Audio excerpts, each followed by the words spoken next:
ಇನ್ನು ಕಾಶ್ಮೀರದ ಉಗ್ರರ ದಾಳಿಯ ಬೆನ್ನಲ್ಲೇ ಫೇಸ್ಬುಕ್ ನಲ್ಲಿ ಶಾಂತಿ ಕದಡುವಂತಹ ಪೋಸ್ಟ್ ಹಾಕಲಾಗಿದೆ. ಈ ಸಂಬಂಧ ಯುವಕರನ್ನ ಅರೆಸ್ಟ್ ಮಾಡಿದ್ದಾರೆ ಪೊಲೀಸರು.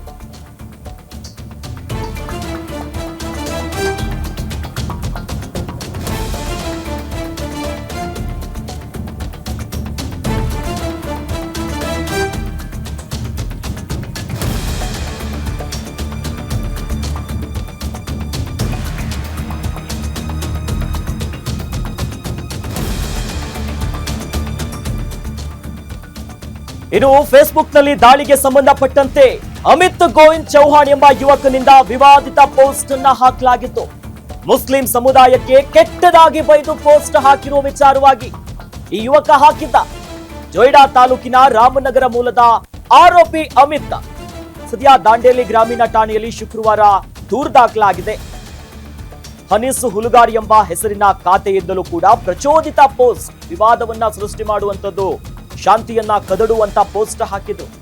ಈ ಸಂಬಂಧ ರಾಷ್ಟ್ರ ನಾಯಕರನ್ನ ನಾಯಿಯಂತೆ ಬಿಂಬಿಸಿ ಶಾಂತಿ ಕದಡುವಂತ ಪೋಸ್ಟ್, ಎರಡೂ ವರ್ಗಗಳ ಮಧ್ಯೆ ಒಂದು ರೀತಿಯಾಗಿ ದ್ವೇಷ ಹುಟ್ಟಿಸುವಂತ ಪೋಸ್ಟ್ ಹಾಕಿದ್ರು. ಖಾದರ್ ಖಾನ್ ಎಂಬ ಫೇಸ್ಬುಕ್ ಖಾತೆಯಲ್ಲೂ ಕೂಡ ನಾಯಕರ ಫೋಟೋ, AIAMIM ಏನೋ ಪಕ್ಷದ ಅಸದ್ ಉದ್ದೀನ್, ಮೋದಿ, ಅಮಿತ್ ಶಾ, ಹೀಗೆ ಯೋಗಿ ಆದಿತ್ಯನಾಥ್ ಅವರ ಸೇರಿ ಹಲವರ ಭಾವಚಿತ್ರಗಳನ್ನ ಪೋಸ್ಟ್ ಹಾಕಿದ್ರು. Picture of the day of love symbol ಹಾಕಿ ವಿಕೃತಿಯನ್ನ ಮೆರೆದಿದ್ದಾರೆ. ದಾಂಡೇಲಿ ನಗರ ಟಾಡಾ ಪೊಲೀಸ್ ಠಾಣೆಯಲ್ಲೂ ಕೂಡ ಈಗ ಕೇಸ್ ದಾಖಲಾಗಿದೆ.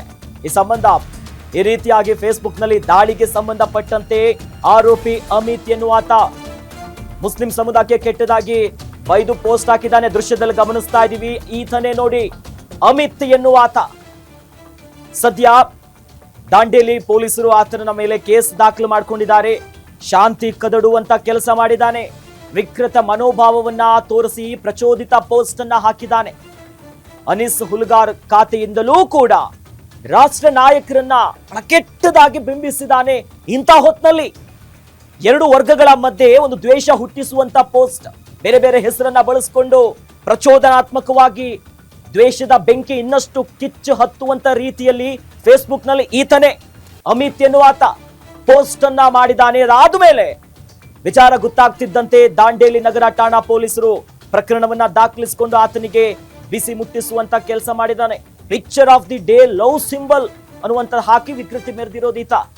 ದಾಳಿ ಆಗಿದೆ, ಸಾವು ನೋವಾಗಿದೆ. ಈ ಹೊತ್ತಿನಲ್ಲಿ ಎಲ್ಲರೂ ಒಗ್ಗಟ್ಟಿನ ಮಾತುಗಳಾಡಬೇಕು. ಆದ್ರೆ ಇಂಥ ಹುಳುಗಳು ನಮ್ಮ ಸಮಾಜದಲ್ಲೇ, ಭಾರತದಲ್ಲೇ ಇದ್ಕೊಂಡು ನಮ್ಮ ನಡುವೆನೆ ಬೆಂಕಿ ಹಚ್ಚೋದು, ರಾಷ್ಟ್ರ ನಾಯಕರಿಗೆ ಅಪಮಾನ ಮಾಡೋದು, ಇಲ್ಲಿರುವಂತ ಶಾಂತಿ ಸೌಹಾರ್ದತೆಯನ್ನ ಹಾಳು ಮಾಡುವಂತ ಪ್ರಯತ್ನ ಮಾಡ್ತಿದ್ದಾರೆ ಆ ವಿಕೃತ ಮನಸ್ಸಿನ ಕ್ರಿಮಿಗಳು. ಇನ್ನೇನು ಹೇಳೋದು ಇಂಥವ್ರಿಗೆ? ಆ ರೀತಿಯಾಗಿ ಪ್ರಚೋದಾತ್ಮಕವಾಗಿ ಪೋಸ್ಟ್ ಅನ್ನ ಹಾಕಿದಾತ. ಇದು ಬೇರೆ ಬೇರೆ ಹೆಸರುಗಳಲ್ಲಿ, ಅನೀಸ್ ಹುಲ್ಗಾರ್ ಎಂಬ ಹೆಸರಿನಲ್ಲೂ ಕೂಡ ಖಾತೆಯಿಂದ ಪೋಸ್ಟ್ ಮಾಡಿರ್ತಾನೆ. ರಾಷ್ಟ್ರ ನಾಯಕರನ್ನ ನಾಯಿಯಂತೆ ಬಿಂಬಿಸಿ ಎರಡು ವರ್ಗಗಳ ನಡುವೆ ಶಾಂತಿ ರೀತಿಯಲ್ಲಿತ್ತಲ್ಲ, ಇದನ್ನ ಹಾಳು ಮಾಡೋದಕ್ಕಂತಾನೆ ಇಂಥ ಪೋಸ್ಟ್ ಹಾಕಿದ್ದಾನೆ. ಅಷ್ಟೇ ಅಲ್ಲ, ಖಾದರ್ ಖಾನ್ ಎನ್ನುವಂತ ಒಂದು ಫೇಸ್ಬುಕ್ ಖಾತೆಯಲ್ಲೂ ಕೂಡ ನಾಯಕರ ಫೋಟೋವನ್ನ AIMIM ಪಕ್ಷದ ಅಸದುದ್ದೀನ್, ಮೋದಿ, ಅಮಿತ್ ಶಾ ಅವರು, ಯೋಗಿ ಆದಿತ್ಯನಾಥ್ ಸೇರಿದಂತೆ ಹಲವರ ಫೋಟೋಗಳನ್ನ ಬೇರೆ ಬೇರೆ ರೀತಿಯಲ್ಲಿ ಮಾಡಿ ಈ ರೀತಿ ವಿಕೃತ ಮನಸ್ಥಾನವನ್ನ ಮೆರೆದಿದ್ದಾನೆ.